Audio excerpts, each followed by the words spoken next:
At sa lahat ng mga kasama, SB19, maraming salamat sa SB19. Sobrang laki po ng tinulong nila at kinontribute nila sa performance namin. Hindi lang sila nag-guest para kumanta.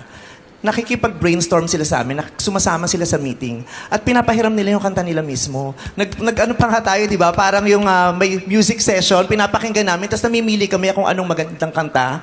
Tapos, yung kinanta naming huli, original song po yun ng SB19. Tapos, sabi nila, sila nag-offer, gusto nyo i-lyric namin para sumwa. You know, praising SB19 in front of them. Oh, amazing, amazing. Sa All these concept. words. Nire-lyric nila yung kanilang kantang liham. Kaya maraming salamat.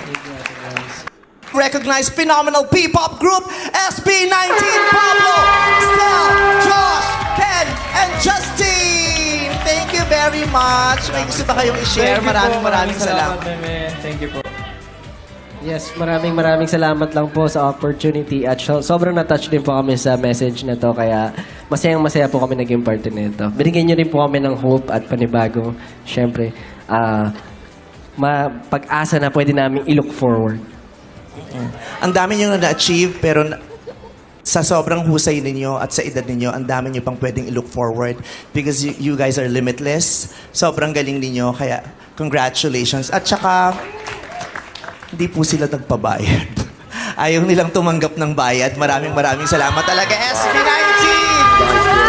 Thank you very much. And of course, our two